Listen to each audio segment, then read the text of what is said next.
On this episode of Briggs Automotive, I'm going to show you how to install full tilt Boogie racing bushings into your 2003 Cobra Independent Rear Suspension.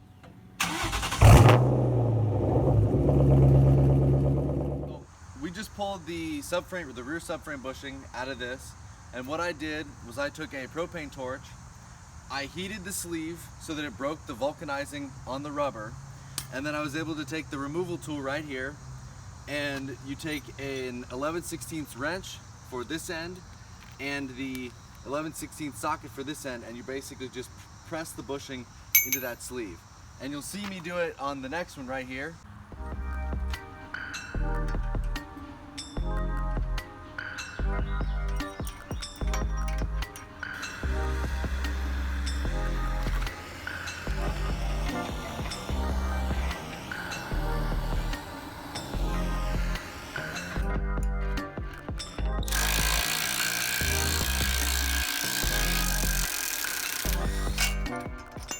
Alright guys, so I am starting to take out the original bushings off of these upper control arms.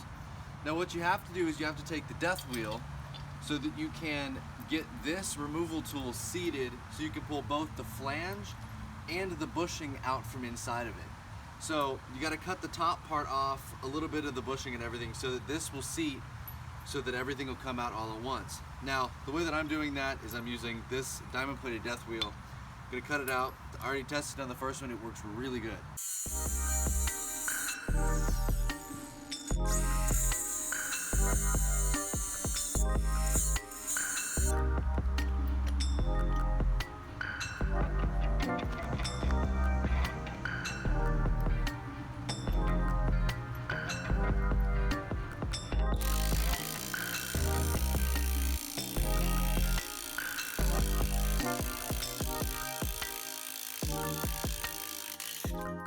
Okay, so what just happened was I was using this regular 11/16 wrench and it bottomed here against the control arm, so I lost the grip on that nut. So I couldn't end up getting it started again, so what I had to do is I had to take this 5/8 wrench, which is the size of the nut on this side, or I guess the size of the hex on the bolt, and then take this wrench and just kind of walk it out, because I couldn't get this one to fight up against the static force of the bushing inside the journal.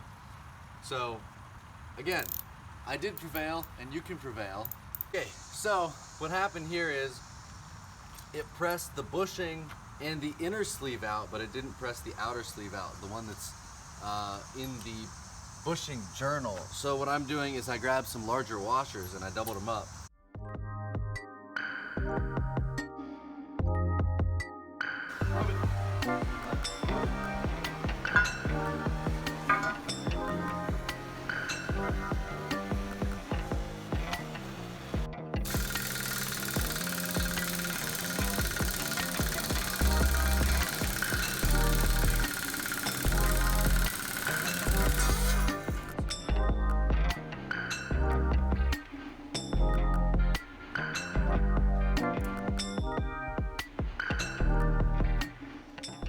So when you're going to be putting these grease fittings in these control arms, whether it's the cast iron upper control arms or the aluminum lowers, what you're going to need to do is you're going to need to use the tap that they give you. I used a drill press in order to drill the holes. That way I know I'm going to drill them straight and it's not going to walk on me.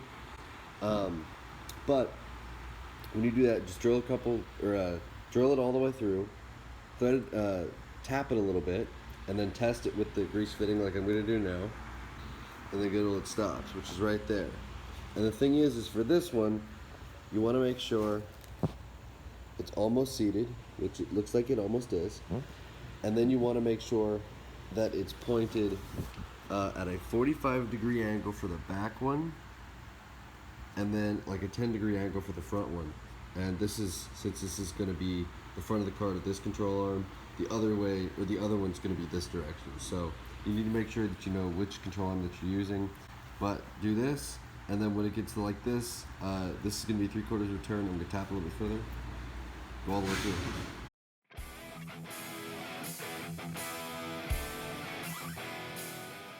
Alright guys, so when you're going to reinstall the differential into the IRS subframe, this torque brace is going to sit right here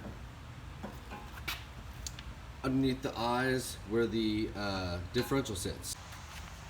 Alright, so when you're going to put the differential back in the subframe, the way I went about this is I installed the lowering diff mount first, torqued it down to the differential cover, and then dropped the whole subframe down on top of it. And you're going to want to lift the front end and just kind of walk the differential into this mount. And the lowering mount is supposed to go around the subframe mount so that you can slide the bolt in, which is in there. Okay, so when you're going to put this together, you're going to want the short bushings on top. You're going to want the convex little bushing on top of that, and then a shimming washer. And then you're going to want to install the torque brace underneath it. I'm supporting it with a piece of wood so that I can fit the other bushings in, and it'll kind of hold them in.